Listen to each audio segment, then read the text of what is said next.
Welcome to Scarves and Spikes.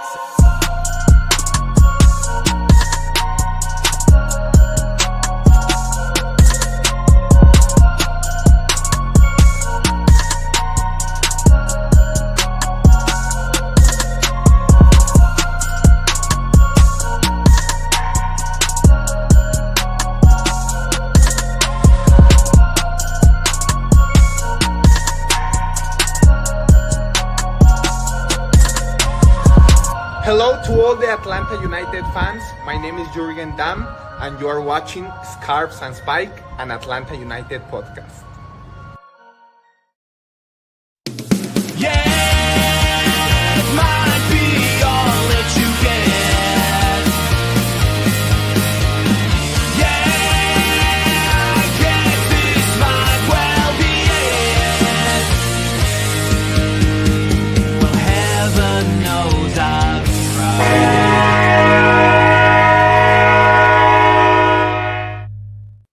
Welcome in, everybody, to another episode of Scarves and Spikes. The whole crew is here, plus finally that guy with no beard that'll be joining fashionably late as usual, Henry. We're not calling names. Well, you just did. I just did. I just threw it out there. Happy expansion day, draft day for all of those who are paying attention to San Diego. Yeah. And free agency's coming up. We got lots to talk about. But Sydney, Tommy, what's going on? Getting busy, getting off-season-y, I guess. Off-season-y, that's a new word. Off-season-y. I invented that word. Don't look it up. It's not the dictionary. Trust me. Tommy, how are you feeling? Just want something to happen, man. I'm getting bored. I care about expansion drafts and the waiver, the famous waiver draft that's on TNT. Hold on, because Atlanta got Derek Williams off the waiver wire, though, so don't say you don't care about it. I don't care. I'll find out later. Fine. But yeah. But I heard Paramount got the exclusive rights to the second waiver draft and the re-entry draft. There's a re-entry draft, isn't there? Is that one too? And stage one and two. Gee, like at least if you're gonna have all these, put them on the Apple network, right? The Apple needs stuff to put on there. Original, let's put that on there. And I want to see. I know Apple doesn't share the numbers, but I would love to we could have gambling on there. Is there over 10 viewers that watch waiver? Is it between the second round or the first re-entry round? First or second? Is it above 10 people? I would love to know. By the way, MLS Cup numbers, guys, were pretty grim. I was looking before the show, and really? I don't remember the percentage, but it was like less than 500,000. I guess that's what happens when you put your championship game against championship or conference championship matches and college football. But what do I know? I'm just sitting here in Atlanta covering soccer, so it's not like we have these conversations literally 24/7. It seems like. I watched football on that day. I didn't go. I went to a football game. I didn't watch MLS Cup. To be fair, by the way, you were physically at a football game, though. Yeah, but I would have watched Oregon play. Well, I guess it was different times, but still, that was obviously the Georgia game was a big one, right? And Henry, why are you commenting? You were with us. You were with us in spirit.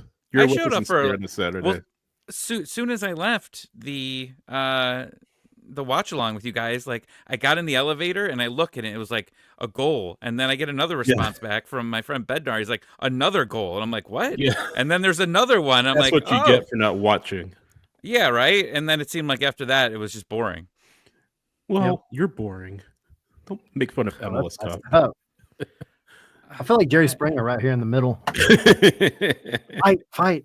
Yeah. No. You know who did get a job? Gonzalo Pineda. At Atlas. Liga MX. That always seemed like everything's so fancy all the time. I don't get Atlas. Liga MX. Living in the deep south long enough, just it's Atlas. Good for him though. He gets to go back to Mexico, his native Mexico, back to Liga MX. Atlas. I don't pretend to know a lot about Liga MX, but according to the standings, as I'm looking up right now, as we're doing the show, Knicks are pretty, well, not grim, but they're middle of the table, 5-7-5, winless in at least their last 5 matches. So we'll see what happens with Pineda down at the last and see if he can make something out of it. You see, this is just like Jerry Springer. Tommy has gotten up, went backstage, and now he is learning that he was the father, apparently. Well, that's Mario Republic. That's Mario. It's closer. It all ties together. I always watch the ones where they're like scared of things. Like, I think it was, what was the one? It was like they were scared of popcorn or I don't remember what it was, but the lady was running. That's how I would be with peanut butter. I'm legit afraid of peanut butter. I can't touch it. I can't smell it. I can't be near it. If I have it, I throw up. So that would be it. Yeah. So we're 6 minutes. No, I'm multitasking tonight. Sorry. I'm multitasking. I was going to grab my iPad. Multitask because it's Trae Young in Madison Square Garden Day to all those who celebrate. It is. Just going to keep it on the background, have updates. I can multitask, but I just can't hear the F Trae Young chants while we're doing this. I can't hear F Trae Young. Those are the moments. Those are the moments that keep me going. I'm sure. Sorry, guys. We're in the off season. Like, we're officially in off season mode, right? Like, I don't have pants on, but I got a Christmas sweater on. That's all we need. Welcome, Henry. That's what you do in the off season. Oh, hi guys. Thanks for joining us, Henry. Did you get a haircut, Henry? Don't come in here with your fancy haircut trying to talk crap. Never ever land. You were in purgatory, my friend. It's all good. At least I'm not wearing Tommy's sweater. Yeah. This thing's sweet. Actually, I wanted to buy this years ago and could not find it on Fanatics. And I was scrolling through Facebook and it said, and there was one left. There was one size large left. Look at it. It's got Atlanta United logo on and everything. Look at you. Fancy. Ho, ho, ho. All decked out like the halls. Yeah. The halls. All right. So, guys, are we going to talk about soccer? Or? No. No, is there anything? Why would we do that? What is this, a soccer podcast? So I've heard. We've successfully filibustered long enough for Henry to make it out of purgatory. We were just waiting for you. That's all.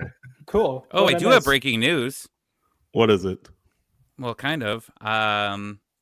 Joe from Atlanta United did a live Instagram earlier, and I hopped on and I said, I'm only here to, find out who the new manager is and the kit leak. And he said, keep your ears open. Something's going to be happening real soon. Ooh.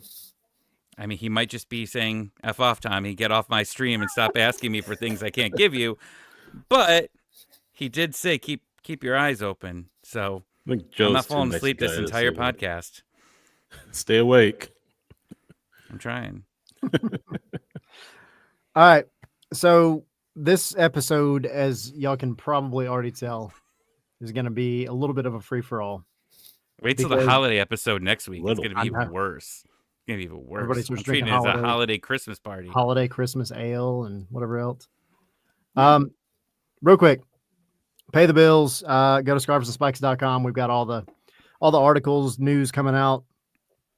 If somebody does happen to get snagged from Atlanta United tonight in T-minus 3.5 hours, we'll be writing about it. We've got, articles up about the expansion draft, free agency, everything that's happening as much as we can get out. So go check out the website. Go to the patreon.com/scarves and spikes. When we get done here, we are going to be jumping over to record. You think this is a free for all? Wait till we do that one. Player ratings episode. A player ratings episode, which I see. I still have mine. Who did I give a 7.2 to? I haven't erased this in like over a year. That's how long we've done. It could have been Miguel Berry. It's so dusty. There's dust flying everywhere. It was not Miguel Berry. It was. I had to go give the thing to my wife because it was wait. Sorry, Tommy. Sorry. I mean, MLS Cup champion Miguel Berry. Oh, shut up. That's right. Two-time MLS champion. Two-time. The disrespect. That's terrible. No. Put some respect on his name. No, Miguel Berry. We love you, Miguel. Yeah. You're going to be the next one we get Sure. to do the intro to our show. Do.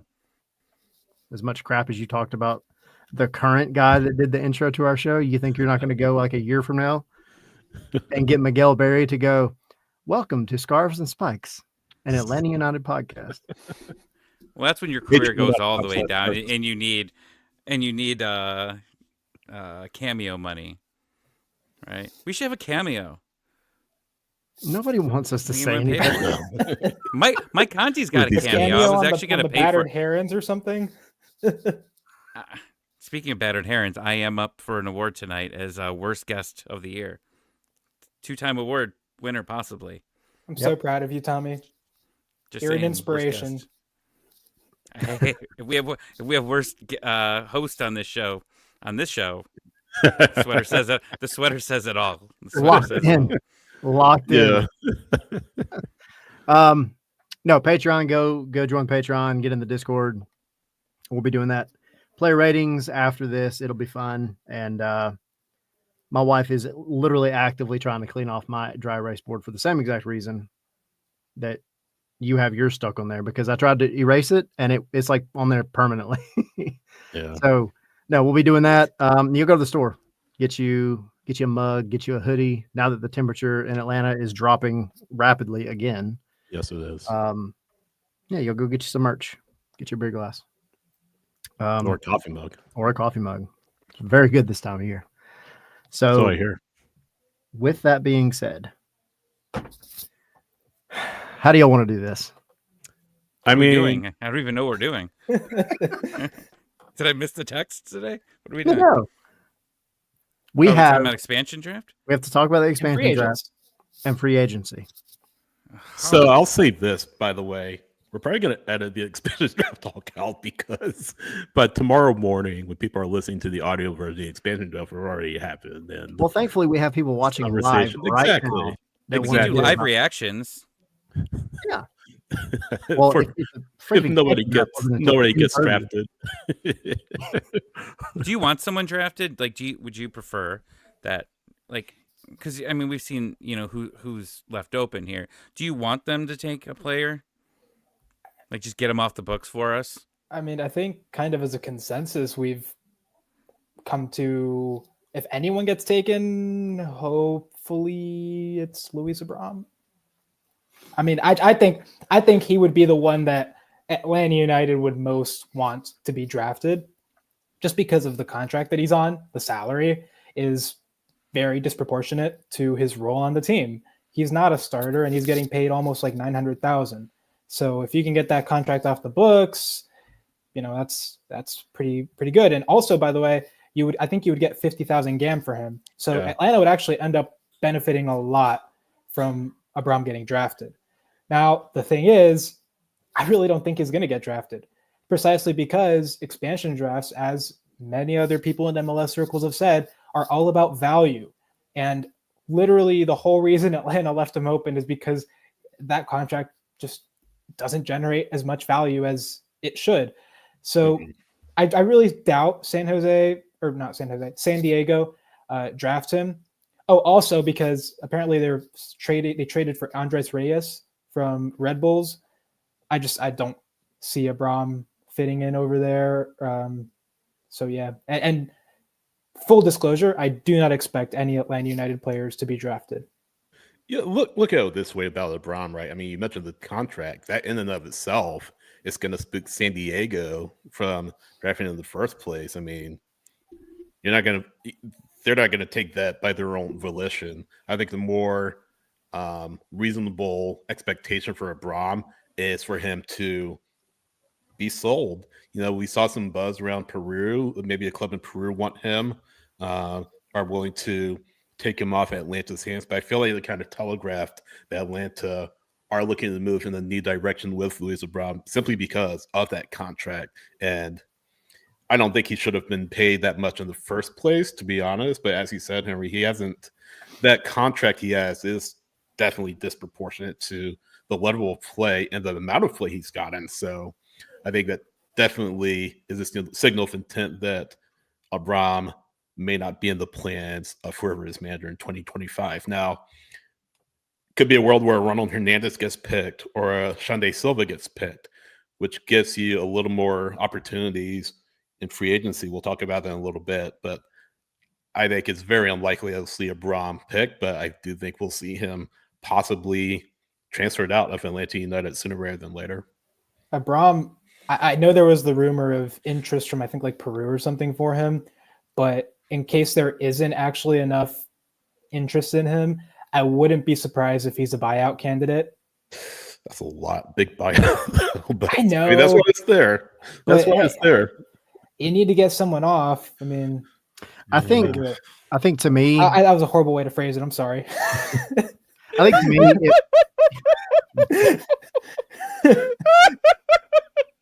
Continue. God damn it, Tommy.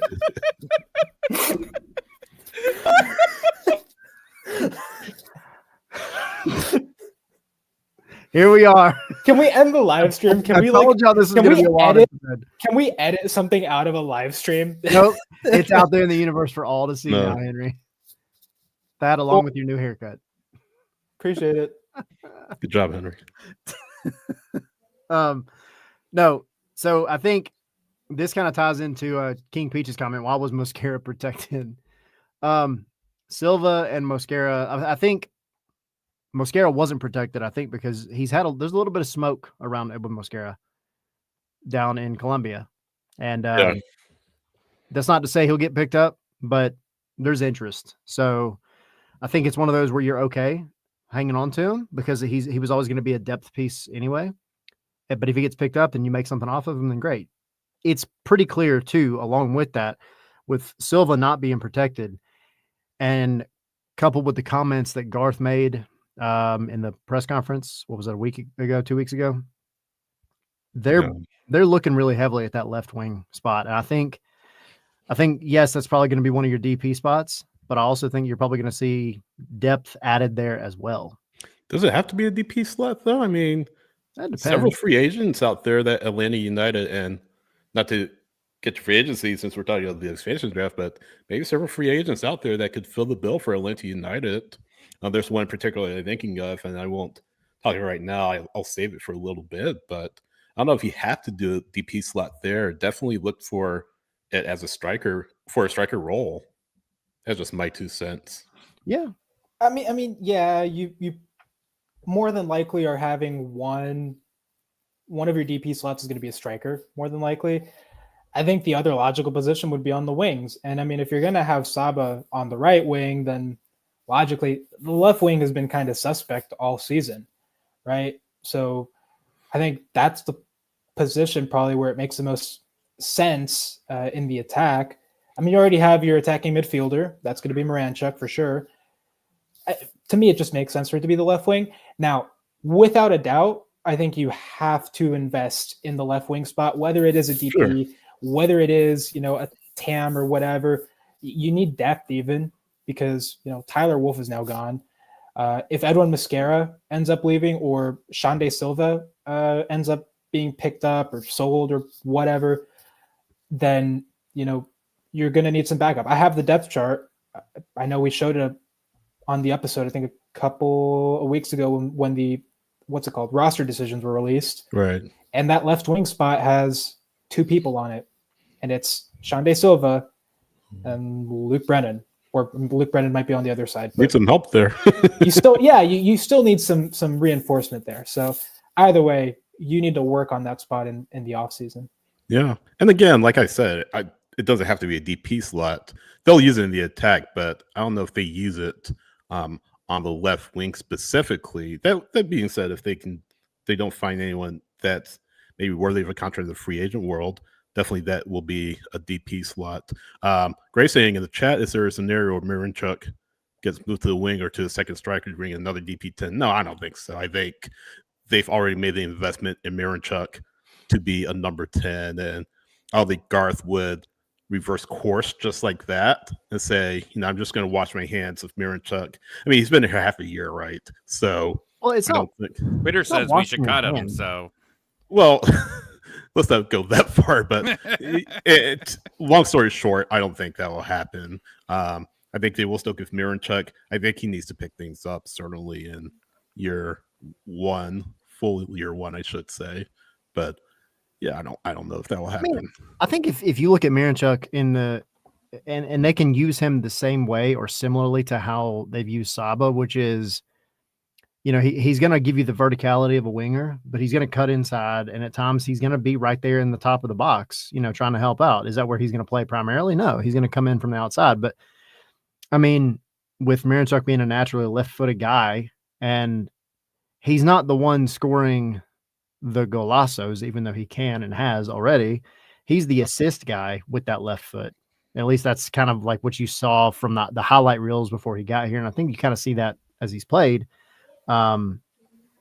Maybe playing out wide and then drifting inside when he can gives him a little bit more space to operate, because he's not the guy that's going to dribble out of tons of traffic like Thiago Almada was, or like Ricky Pooch does. I mean, I think whoever the new coach is could play around with it a little bit, but he's going to play no matter what. Like, he's going to be on the pitch. So for sure. I don't know. It is an interesting conundrum. That left wing has thrown up a bunch of crap for Atlanta. Yeah. And I think also the way that Garth talked about him when we asked him questions about it in that press conference after the roster decisions, it makes it seem like that's the role that they're going to put him in, because he said, like, Miranchuk, he needs, and I'm paraphrasing here, he needs players to run for him to play, balls in behind the defense. And so what they're looking to do is basically build a team kind of around those qualities.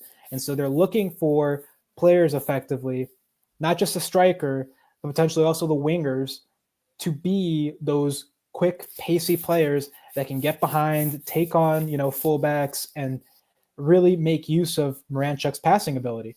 Because, I agree with, the criticism of him that, the early returns on him were not great. He didn't really get to see his full qualities. Now in his first full season, you really do have to start to see that. And I think that's the goal here, is if Alexei Miranchuk, if you can use his abilities in the best way possible and kind of build around that, you're probably going to be more effective in the attack. Yeah, just definitely agree. But I think we all agree he needs to definitely pick things up in year one for sure. But he needs better talent. Yeah. I mean, that's really just what it comes down to, right? I think he just needs more talented people around him. He needs a preseason with his players, right? Time to get adjusted. I mean, all of it. I mean, some players are really good at adjusting to a new league, right? A new place to live, and some don't. And it's especially in MLS. Like, you definitely see a lot of people struggle, I mean, you do have some that don't, right? They just plug and play and they're ready to go. But there's some that just take a while, and it very well might be him. I mean, perfect example. We're coming right off the tail end of it. You look at Ricky Pooch, right? He was here last year, and that team was almost bottom of the barrel. They struggled, and though he was a bright spot at times, he still never really settled in because he didn't have the talent around him. And then what did the LA Galaxy do? I know I'm beating a dead horse here, but they go out and they spend money. Yeah. They bring in talent that helped him and made him better, and he made them better. It worked. And now they're sitting with a 7th trophy. Well, 7th MLS Cup. 6th? Whatever. Yes. It's close Who's enough. counting? Yeah. At that point, who is counting? Right. I'll take 2, please. Right. I know, right? Just to kind of steer back to expansion draft, I was looking at Joe Lowry's piece on IslandSoccer.com, and he has Shande Silver, for what it's worth, being drafted by San Diego. So perhaps if it is Shande, he does benefit from this change of scenery on the West Coast. Granted, San Diego is more of a, it's called a destination market. So he does have him being taken along with 4 other players. Julian Gressel from Miami, Yuri Tavares from Charlotte, Jovan Mijatovic from NYCFC, and John Bell from Seattle. So those are who he has. I'm sure there are a lot of mock expansion drafts out there. The only one I'm dead set on that I'm like, I'm sure is being taken is Jose Kojima from St. Louis. That's the only one that I'm like, I think it's going to happen. The amount of money that they could save by bringing a talent on like that is amazing. So that's just my quick 2 cents. I still think Gressel. I think I don't know. I just don't know about him. We'll see. Maybe that change of scenery of San Diego helps him too. Maybe, but I mean, sure, it's a good depth piece but two different managers that don't trust him in the playoffs. Well, am I wrong? no, not really. He's been a consistent player in lineups for both teams, and when it comes down to the big games, he's benched. You know, I was on Soccer Down here with John this morning, and that was kind of one of the things that we brought up about Julian is like in the right system, aka 2018 Atlanta United, in the right system, that man, he did exactly what he needed to do. He didn't have to worry as much about defense because he had guys behind him like Parkhurst and Larry playing next to him and all that. Escobar, like he had guys behind him that were going to lock it down, and he didn't have that much responsibility defensively. When you start asking him to do other stuff, though, he becomes a liability. Tommy, me and you were at MLS Cup last year, 2023, and we saw when he came onto the pitch, and we were both looking at each other like, man, like, he looks bad. He looks rough.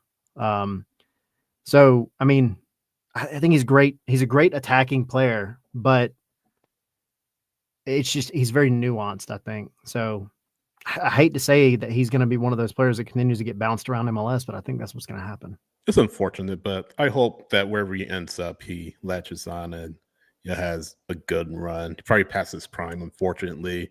He's a good guy. Really enjoyed him, obviously, with Atlanta United, but wherever he ends up, obviously wish him the best. And then Jack also bringing up, this point too. He was in Vancouver. He wanted to be back on this side. So all right. Expansion draft, that's kicking off in about 3 hours out in San Diego. If you're tailgating for it, slow down. You still got a few hours, guys. Don't tailgate for it, period. Don't tell people how to live their life, Sydney. You enjoy yourself. Just lay off the shots until at least an hour before San Diego, people. On the pregame, yeah. And then do a shot for every time you hear or see anybody say the word draft. Yeah. And here's a guy. That being said, free agency. So the list comes out, tons of players on it, tons of talent on it.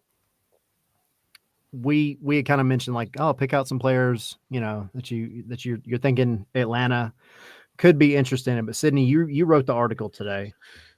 Yeah.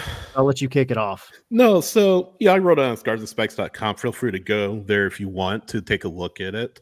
But yeah. No, but I wrote about 4 players who could make sense to see you, Derek. 4 players who could make sense to bring in for Atlanta United. That's not to say they will do it, period. But I'm just going to go through them. We all know what they need, right? They need help in the attack, help on the wings, help at right back with the injury to Lennon. So kind of going to start there. I put down Juan as a potential player they could bring in at right back. Juan is a MLS veteran, played for Dallas and Montreal last year. Kind of bounced around over the past couple of years, but he's a solid veteran player, not a superstar by any stretch of the imagination. Played for Orlando, of course, as well. But Juan is one player I picked out. Jonathan Davis is another player I picked out. Think about Jonathan Davis. He's actually born in Atlanta, but he was raised outside of Atlanta. Jonathan Lewis, I beg your pardon. Jonathan Lewis, born in Atlanta, raised in Florida. Potentially a player you could lean on in the left wing. Could get some decent mileage out of him if you want. So that's a potential player that Atlanta could bring in. Not as a starter. He started 7 times, played in 24 matches, 3 goals, 3 assists for Colorado last year. Been with them for the past 5 seasons, so that's an option there. And then, guys, here are the 2 big ones. I want to get your opinion on this. Edward Atuesta, who obviously from LAFC has had tremendous success with them, won an MLS Cup with LAFC, a player that Atlanta could potentially bring in on that midfield to fill the spot of Tristan William-Ba. Of course, if that happens, we'll need to talk about, what happens with William-Ba. And then up top, Raul Ruiz Diaz. Of course, Garth knows him from Seattle. Potentially, if they bring in Chris Henderson, that's another connection between Atlanta and Seattle. You won't bring him in as a starter, certainly. He'll be a backup, a veteran player. They'll need to get that number way down, though, if you do bring him in. But I think with him being 35, turning 36 next year, I think he understands, hey, I only have 1 or 2 years left in this league. So maybe I take a little bit of a discount or a lot of discount to reunite with Garth in Atlanta and join a team that hopes to challenge for MLS Cup in 2025. So those are my 4. I guess, what do you guys think? What do you guys feeling Henry. about that? You want to chime in, Henry? I know you had some thought to yourself. Yeah, I mean, the one I 100% agree with is Atuesta, because I had him on my short list as well. Yeah. Look, man, he's just one of the best center midfielders that this league has had in the past several years. I mean, with LAFC, when he first got into the league, which I think was like 2019 or something like that, he made, I think, best 11, something like that. He was, and he still is an excellent passer of the ball. He progresses very well. He reads the game intelligently. And ultimately, that's a dream player for your midfield, And so for Atlanta, that would be a game changer, having him in midfield. Instantly improve your midfield.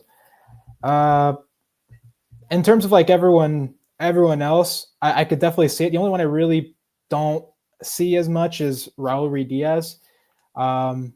First of all, his age, I think is a big concern. Garth really seems to be pushing the prime age players sort of thing, and he is like 34, I think. 34 turning 35. Yeah, I think he's a little up there for Garth's age range that he wants. There's interest, though. There's reported interest between Atlanta and Ruidiaz. I think Nico Moreno said there's interest between him and Atlanta, him and Orlando. So, well, hey, maybe it does happen. But personally, like I just don't see it. But yeah, I could definitely see the rest. I'll do you guys want to comment on Sydney's list before I give you all mine? I mean, I think for me, the biggest one, I think everybody's going to agree with it, is Atuesta for sure. He's, I think, the obvious one, like the one really big gem out of the entire group. Any team is going to be better with him on it. Yeah. He's highly sought after, and he's coming from a team that just can't keep everybody because they're spoiled for riches, is what it comes down to. So, I think he's the big one. Yeah, I'm kind of on the fence about Ruidiaz. I mean, I think it's a toss up. I just think that position, though, they really need to swing for the fences. And he wouldn't start, though. He'd be definitely back up, definitely a locker room presence. Which is he's won all over the place. So yeah. And now again, in that role, take him all day. But you got to have the guy in front of him. For sure. Absolutely. So, but no, I mean, I think they're all good shouts for sure. Is the guy in MLS? I don't think he is, but could the guy be in MLS? There's got to be a DP. Yes. Has to be. I mean, that's where you get frustrated if you don't spend money this offseason. And look, I understand that you took your time in the last window. You didn't want to rush things. You wanted to save some spots for your new manager to come in, right? And be able to help work together, which is, it sounds like what they're trying to do, right? They're trying to hire the general manager and the coach at the same time and have them work together on what they want. Even though I'm sure Atlanta pretty much has their guys picked out, right? I mean, they're guys that they've scouted, but they'll probably finalize it before they start making offers with both of them together. But if you don't spend money in this window, right, all that goodwill that you've gained in the last 60 days or 45 days, whatever it is, it's going to go all the way back down in February if you start 0-2 or 0-3 and you didn't do much in the window, right? Like, and it might not even be okay to, like, I understand if they get one DP in this window and they save it just one more to wait until they see what they need, right? How this team is. like I understand that they would do that, but that's not going to make fans happy either, right? Like they want to go all in. They want February, March, April to be fun times at the Benz, right? They don't want Yeah. to wait, and they don't want to wait till Sounder season to start and then all of a sudden be like, all right, guys, it's after League's Cup. Let's party. Let's win this thing. They want to be partying all season. They want to be excited about it.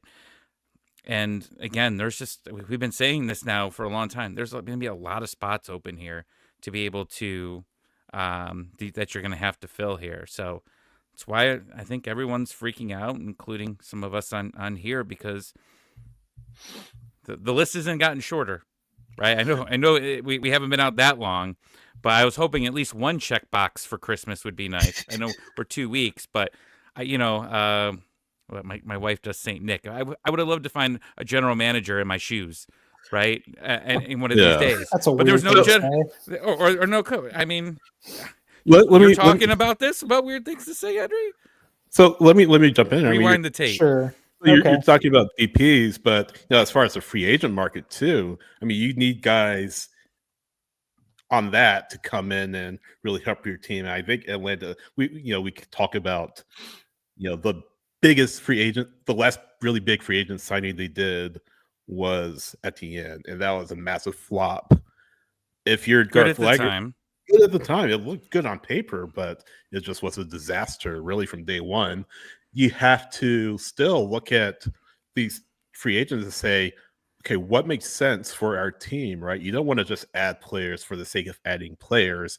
You have to say, if you're Garth Lager, I knew I threw out Rui Diaz, who is kind of out of that prime age range, but he's a locker room leader. He's someone who knows how to win in MLS. He's someone that has plenty of honors as a player, and guys like that are who you want on your team. And again, he'll have to take a massive pay cut. If he doesn't, then you have other options, certainly other options that you can turn to, but you have to get free agency right as well, because these are the guys that know MLS, have been in MLS for a while. A lot of them are veterans. A lot of them maybe aren't superstars, right, but are players that know what it takes to succeed in this league. And I don't know if Atlanta United, outside of certainly Parkhurst and Lorenowitz, Dax, you had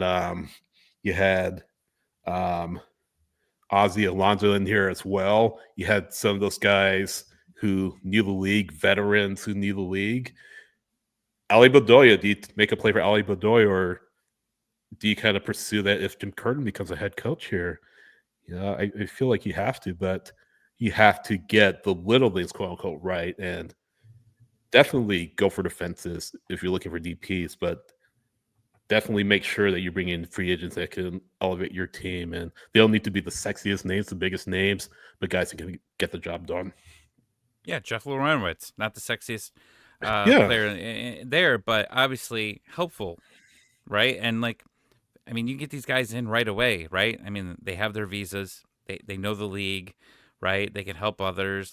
Get a couple guys like that. And Atlanta United had quite a few of those guys on the team when they were good, right? And it was able to help it out. Now Ozzy Alonso was one that we really wanted. We thought he'd be the closer, right? Come in late in games, and it worked for 3 games, and then it never worked again. But the concept was great, and you got to replicate it. And with a guy, of Garth, who's been here forever, that he obviously, obviously he knows the league, but obviously I think that he values it as well. So, a couple of those, checks on the list will probably come from this free agency, and that's fine. I mean, some of those guys you can get for on the cheaper side as well. I think that point is important because this front office will spend money, right? But they're going to spend it wisely. You're not going to get a lot of Louis Abram contracts. Let's say that. I hope not. So we need to knock on wood. Well, can I ask you a question about that? Because you made a good comment there, and I've seen this a lot on Twitter. Is people thinking that Garth's, just because where he came from and the money spent, that he's not gonna spend right? He's not going to spend for those players. And like really, Yeah. the players you spend your money on are your DPs, right? That's really where Yeah. you spend. Everything else is cap, right? So, I don't know. Like I feel like people are like, oh, you know what? He's not going to go and spend that crazy amount of money for these next two DPs. He's going to be careful. I don't know. I don't know why he gets that. I mean, Rap. they spent 13 mil for Moranchuk. Look, I think here's the thing. I don't think Garth is necessarily afraid to spend the money. I think he's just trying to be smart with it because Atlanta has recently and you know in years before Garth, they've just kind of run into signings because it's like, oh well, our fans expect us to make huge signings, and so let's go get Luis Araujo for however many million that was, right? That's a big name. That's still like $14 million at the wall. Oops, that didn't work. Let's get Thiago Almada, and hey, that works, awesome. But before that, you were like PT Martinez, and that didn't really work. Ezekiel Barco. It's like, okay, at some point we're just throwing money out to throw money out, and that's not the name of the game, right? You have to start to build a reputation of, okay, yes, we can and will spend money, but we're not just going to be spending it willy-nilly.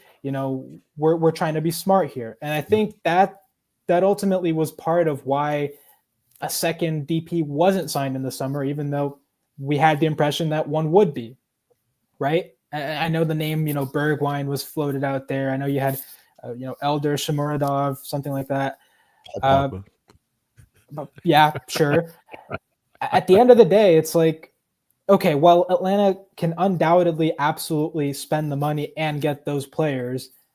How much are you willing to, like, how much are you going to throw at those players before it's considered, okay, this is way too much. They're what's it called? They're trying to get you to overspend.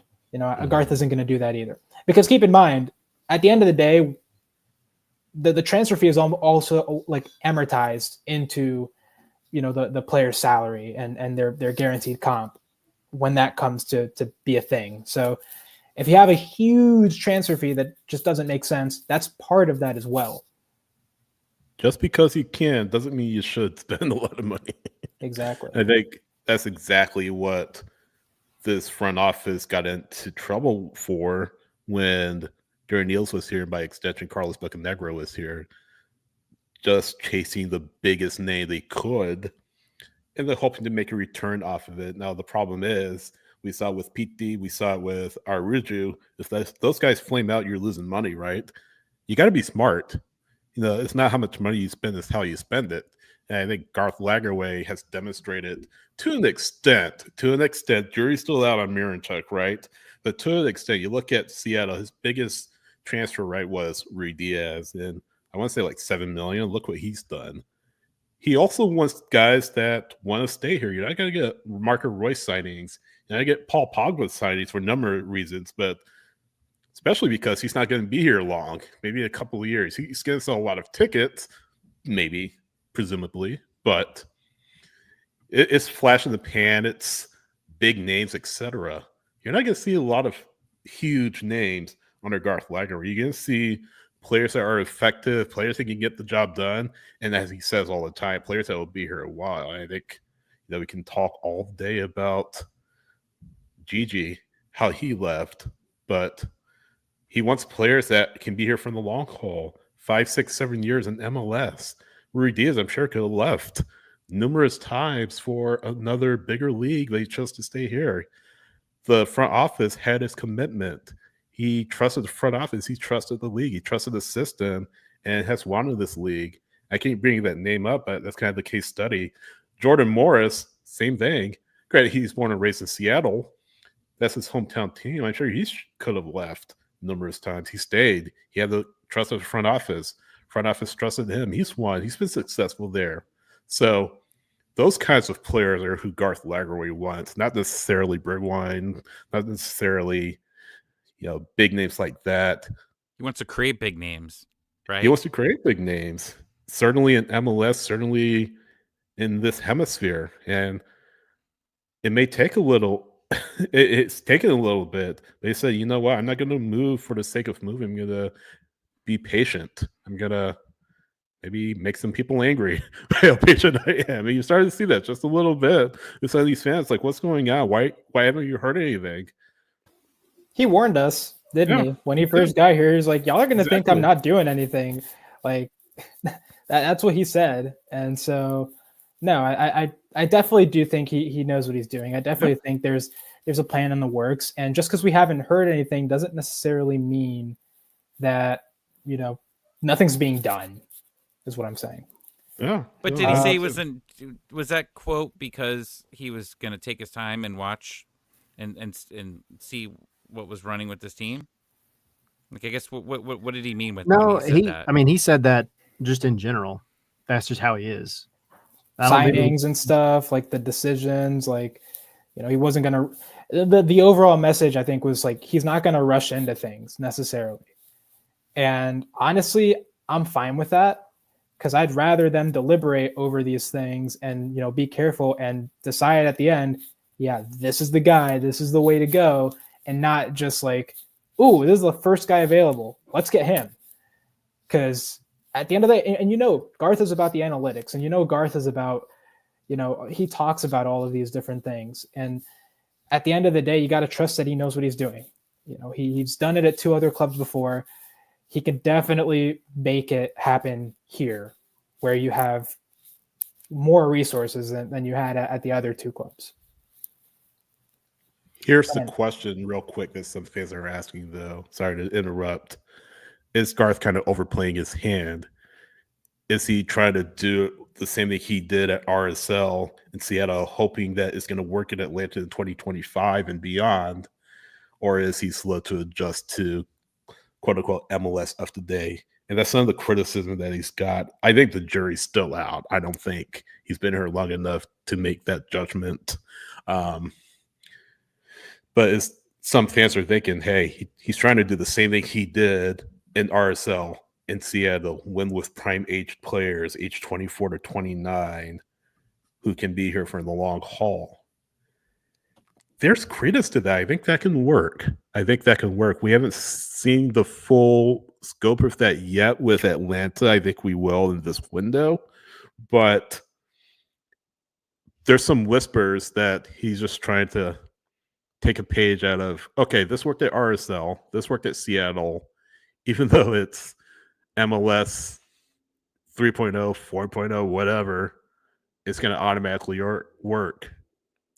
And proof's got to be in the pudding sooner rather than later. And I think we're going to learn a lot about him within the next month or 2. Stella, what do you think about the job that Garth Lagerwey has done so far? Oh, bing, bing. I agree, 100%. Totally. Exactly. Hit the nail on the head. Did she say bang bang? Like a bang bang job? Yeah. This is her bink bink. Yeah. So let's not, come on. That's a little extreme of a comment. Right. Wow. Stella's hot takes over here. Yep. It'll be the new segment in 2025 Exactly. How much is Garth paying you to say that? How much is he paying you? You say night to all of Atlanta United fans. Then, Night. Good night. and All right. Night. And then, but yeah, Sydney, kind of going back to what you said, consider that this was still a year of Garth cleaning the contracts. Because here, look, like Luis Abram is still on the roster with a highly inefficient contract. Yeah.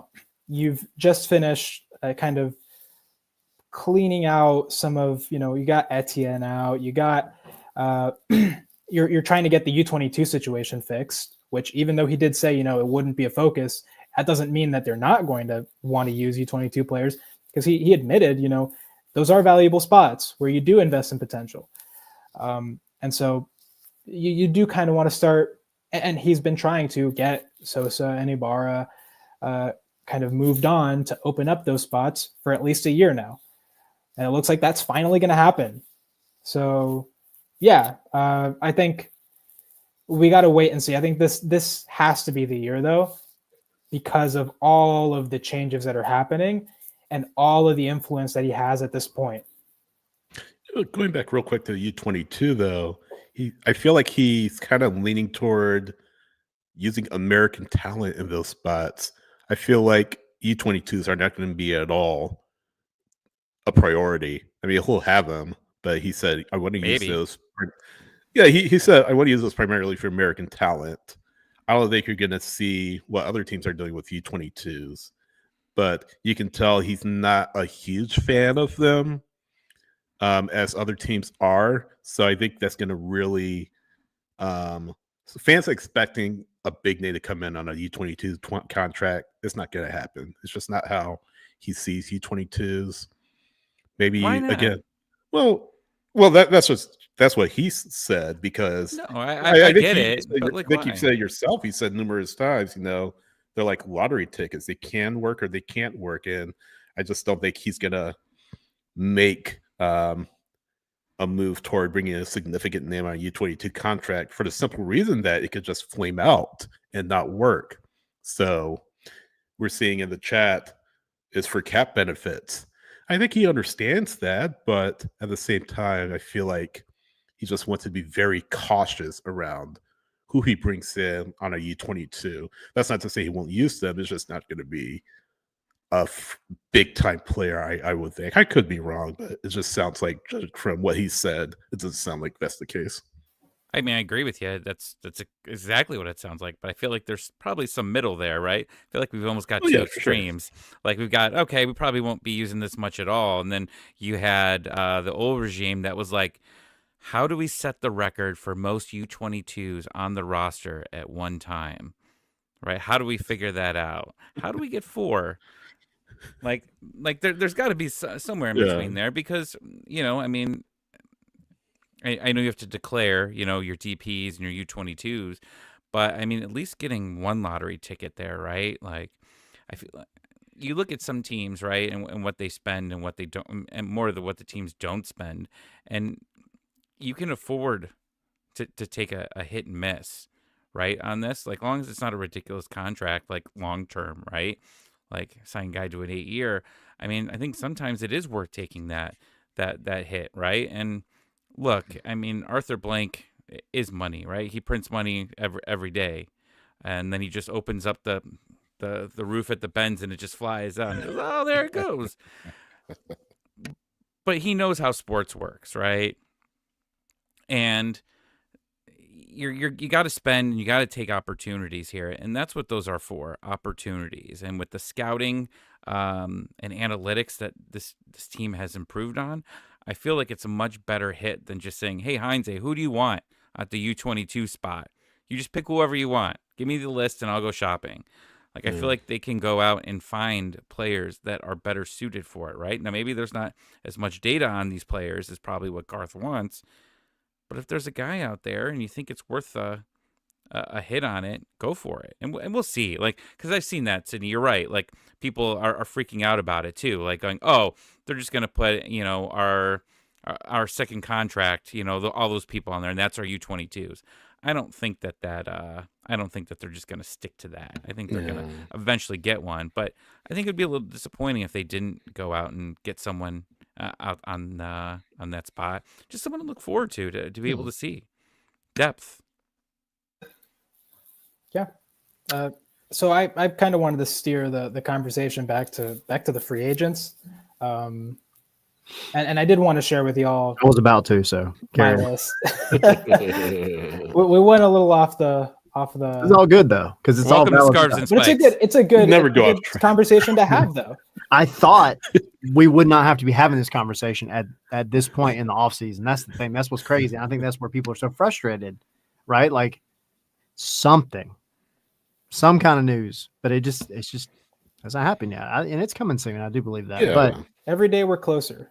yeah, But fact I know of that life. doesn't say much, but every day we're closer. Great insight. So I put out the list of, a short list of 5 free agents that I thought Atlanta United would be probably interested in, ones that stood out to me. And Edward Atuesta was on that list, so I'll go ahead and start with him. We already talked about, his qualities as a midfielder. I also have Jack Elliott, who I think Gray put in the chat. I like him as an experienced center back. If Jim Curtin ends up, being the next head coach, then, he already has experience with him. That's perfect. And Jack Elliott could potentially, he's another big center back. I think he's Stian Gregerson's height. He's 6'5". So you'd have two taller than Stian. Yeah, so you'd have two aerial threats for set pieces. You'd have someone to help you win your aerial duels inside your own box, and his underlying defensive numbers are very solid. So I think he would be worth a look. I think Philadelphia Union is still negotiating with him, but I'm not sure. Jesus Murillo, same thing. Center back for LAFC. He's also, he has championship winning experience. He's been there for most of LAFC's golden era, which has kind of been most of their existence. But no, just seeing him play, he's an excellent tackler. He's strong and just committed, and so you'll love to see that in a center back. He is more right-sided though, but he could potentially be useful in a back three depending on how this team wants to go. Also have Ilie Sanchez just as a very good holding mid. I like him for his experience, his passing, he's just overall a well-rounded midfielder, and I think he'd be good to have in Atlanta. That's a big contract, though. Sorry, it is a big contract. It is, but if you negotiate something with him different, like sure. I don't, LAFC is probably not going to be counting on him because if he is a free agent, then he's out anyways. So he if he's fine with a decent role here in Atlanta, then maybe you get him. The other name I had is Fafa Pico, who on the surface probably doesn't sound as exciting. I know Tommy liked the name, but if you look at his FB ref page, like his stats are pretty darn good for a player who's kind of gone under the radar in terms of he's at Vancouver right now and they're still trying to re-sign him, but his pace and just his trickery, he's kind of just a more experienced Edwin Mosquera in a sense. And I know that's not something that a lot of people want to hear because some people are like, Mosquera, isn't that great, and Mosquera out and all that the other crap. But I think he'd be pretty good here in Atlanta. I think he's 32, 33 though, so he might be just a little above that threshold of prime age player. But hey, I think he'd be worth a look for Atlanta, certainly in that left wing position, which we just talked about needs some kind of reinforcement. So I think another veteran. Yeah. You need some veterans now. Yeah. Sweet. Was that the end of yours? I didn't want to cut you off. No, yeah, that's it. Okay. Sorry. I know you're good. I just want to make sure. I'll add a couple to the list this is the definition of hit or miss. Before I do that though, because in the chat we've got so much good conversation. If you're not going on the website and checking out some of the stuff that we've got coming out, be sure to go check it. I know we talked about it before, but a lot of the talk about some of the younger guys has been popping up as well. Greg Gouter, who is a walking encyclopedia for everything related to like the twos, the academy, college players, like the whole 9 yards. He's got a lot of good stuff coming out as well. So you will be able to get all the knowledge that you need about all of the stuff related to every roster mechanism that Atlanta has at its disposal this offseason on that website, I promise. So go to scarversandspikes.com. There's the plug. The players. Commercial. Yeah. Over. It's a little bit better than those 3 a.m. ones, I hope. But oh, wait, there's more. Yeah. All right. So starting off, this one I'm kind of up and down, and I almost didn't mention them, but I thought kind of as a veteran to replace, maybe not to the same degree of like a Dax McCarty, but I don't know what his status is with Seattle, but João Paulo. Good shot. Kind of is again, not that guy that's going to be getting tons of minutes, but still, I mean, at 33, he can still hold his own. He could start some matches, no problem. But I think another big contract too, by the way. Yeah, that's true. That is true. but a possibility. This one I might get shouted at. Might get shouted at, but for the same reasons. Anibal Godoy. I don't know. I haven't sold myself on it yet, but I'm just throwing out some ones that maybe could fit into the system, except for the fact that we don't really know what the system is. Because I think that's the main problem, that we don't really know what Atlanta United looks like in 2025. Because first of all, there's no technical director even that would make the signings. And I think Doug pointed it out. Like, you're probably not going to have Atlanta being as active in the free agent market at the start, because there's no technical director, or chief soccer officer, whatever you want to call it, in place, and there's also no coach. So who knows? But that we know of, though, that they announced. Right. They might be there right now, taking notes, watching stuff. Yeah, exactly. Like, you're not who. Maybe they hired him as an intern and said, "You work for a week, and we'll see what you like." Right. Thing with Godoy, let me kind of just say in Godoy, I mean, you have a defensive midfield already in Slish. You do. So, I mean, you don't want to create a logjam of players, though. Yeah, I mean, maybe they see Slish more as an 8. Yeah. Could be. And then Godoy also, again, has the experience. I mean, he's 34, so he's not going to be one that you're relying on either to be a starter all the time.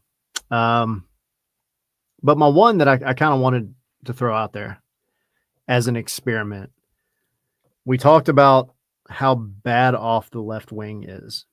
Do you have a player that can score goals, but has traditionally been used as a left back?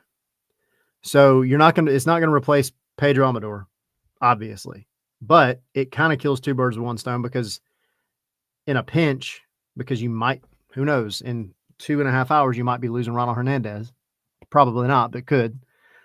You need wing backs, and you need somebody that can get forward and score goals. So with that, what's the name? 30 years old. I'm building it up. Hang on. Building it up. He's from Costa Rica. Ariel Lassiter. Looking at his stats. Now this is compared as a left back. Let me see if I can change it. I cannot. But as a left back, top 90% in goals, 91% in shot attempts. Don't need to rely on him defensively. Push him up, have him play as a true winger. Let him get involved in the attack, because you've got your guy in Pedro Amador back there. See if you can, get him on the cheap and make something out of him. Now, you're still looking, I think, for that starter, whether it's a DP or not, at the left wing, but I think he's a good option to kind of play around with, and maybe bring something a little bit different. That's a low risk and maybe high reward. So you're replacing Silva with him, basically. He did better than Silva. Again, not a sexy name, but a veteran in MLS, has been around for a while, so not a bad shout, I think. His shooting this year. Now, of course, this is compared to left backs, not left wingers, but I mean, he had 3 goals this year. Expected goals was just under that. 31 shots, 12 shots on target. I mean, he's getting into the spaces. I just wonder what you could do with him if you told him, hey, go be an attacker. Don't be a defender that goes forward and attacks. And he doesn't take up an international slot, I don't think. Yeah, I think so. And Gray, I agree with you. I think I'd rather see Fafa Pico as well, but Lassiter, maybe. I don't know. You look at guys like Derek Williams, and I know he was on waivers last year, but there was a lot of people that kind of said they were very unsure about what Atlanta was going to get out of Derek Williams, and he comes in and he has a great season. Yeah, it's all about who is going to fit into what system. And again, we can't talk to that because we don't know what that's going to be. But right, there's good names out there. Tommy was making fun of the waiver process, though. I mean, to be fair, I know it's MLS and whatever, but you can't find players there. I'm just teasing Tommy. No, look, I love MLS, right? However, I do not like explaining to people like MLS rules. Who among us does? Right, like that's like a funny conversation. Like when I got my friends into it, and like I started explaining, like the one guy's like, "I'm gonna get into it this year," and I was like, "Okay, well, off season starts." This was like a couple of years ago.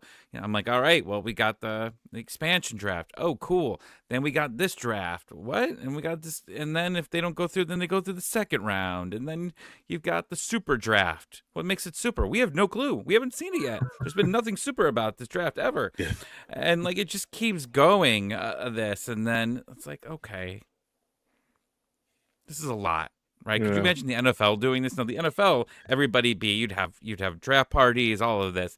MLS, I can't get one person to come over for the super draft. I've tried everybody. Joe Patrick won't show up. You guys won't show up. Nobody will show up to my draft. Super You're asking draft the party. wrong people. Andrew Wiebe would show up. He would. He would show up. Yeah, for sure. Mr. Super Draft. Gray would show up. Yeah. 100%. All right. We have a Patreon recording to do, but are there any final thoughts? Anything else that y'all want to throw out there? I think y'all already mentioned at the beginning of the show, but good luck to Gonzalo Pineda in Atlas. Yeah. Except when, if they face Atlanta United somehow in Leagues Cup. Watch that happen. Watch them play in Leagues Cup. It could happen. It'll happen. Gonzalo Pineda Derby. It's almost guaranteed. Oh my god! Could you imagine? We lose in penalties. We lose in penalty. Oh, Yeah. The Destroyed by Atlanta United Pineda ball. fans would just deconstruct on the spot. Jurgen Damm's if on that team. He brings all the boys back. Is he on that team? Is he on Atlas? I don't think he is. Is he? Or is he still with San Luis? Never mind. We're He'll good. get a loan. Loan to Atlas. Just for one game. For one game. It's like a one Disney game movie. loan. Loan One the Disney Atlanta movie. United Pineda All-Stars. returns. But George- I don't have any final thoughts personally. Pineda, after they beat Good luck us, to Pineda and Dom are dancing on TikTok together. Oh, It's the one meme that always gets posted. The like, sorry I broke you. This is champagne football. Yeah, every single time. Yeah. God knows it'll come up a million times. Yeah. please Jordan- don't do it. Jordan asks, would Benjamin Komorowski be an option and obtainable to sign? No. Probably not. Miami's not going to let him go. Yeah. That would have been one that, like, had they left him unprotected for San Diego, that might have been a good shout. But for Atlanta, any other team, I just don't think that's happening. Okay, cool. Website, scarfsandspikes.com. Go to patreon.com/scarfsandspikes. All the links are at the top where Tommy is pointing through me and Sydney. Go join it. You get into our Discord. We're all kinds of good conversation, chat, everything else. We've got the player ratings that we're about to go do and have a lot of fun with, talking about all the players that y'all have voted on from 2024.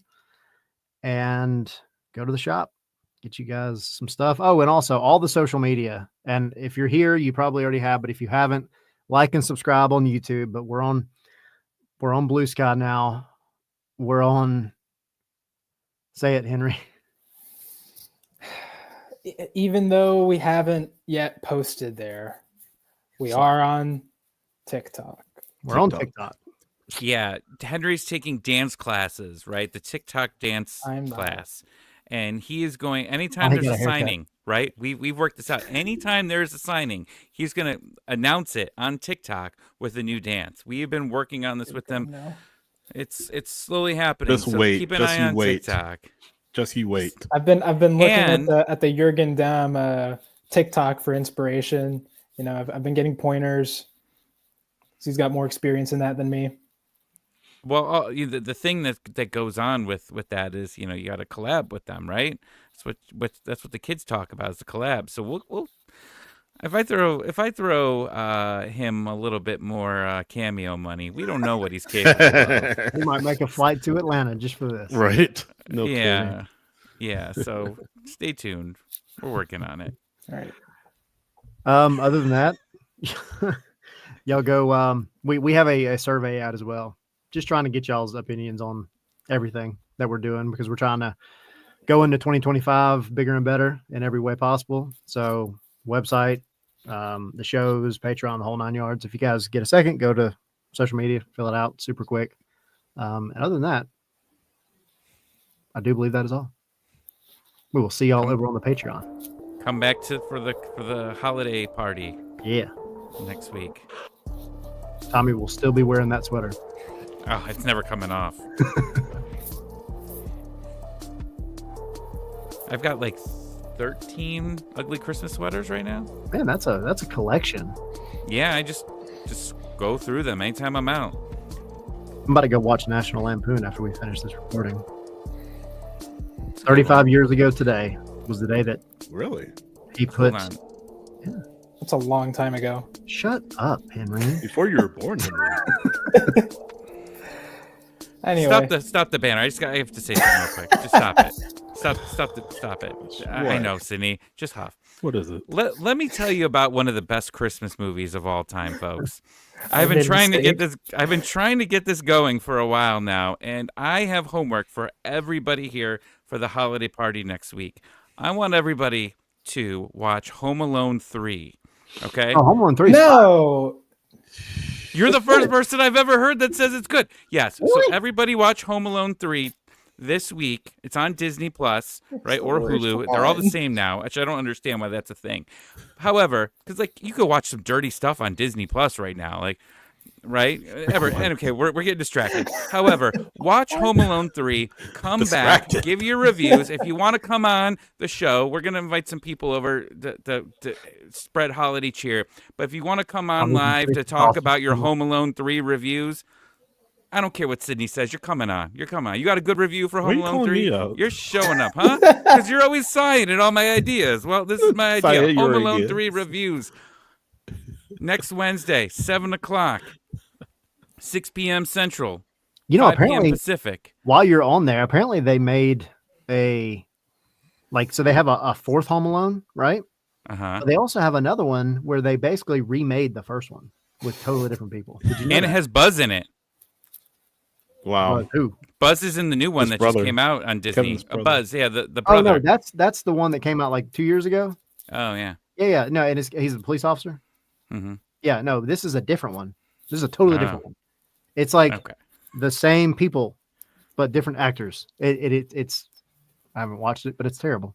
Did we really just add a post-credits clip into this show? Yeah. Well, Thanos is about to come out right now and steal my sweater, so that's what's about to happen on the post-credit scene. All right, hit the music again. For real now. A sound effect of like a record stopping suddenly. You know. Yeah. Yeah, just add that in. Oh, Yeah. damn, it's Anyway. Tommy again. Home Alone 3 reviews. Catch you on the flip side, dudes. Yeah. Oh my god. Always good for at least one good dad joke, though. I like it. Even though you're the farthest one here from being a dad. It's called irony.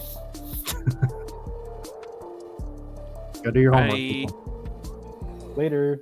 Peace.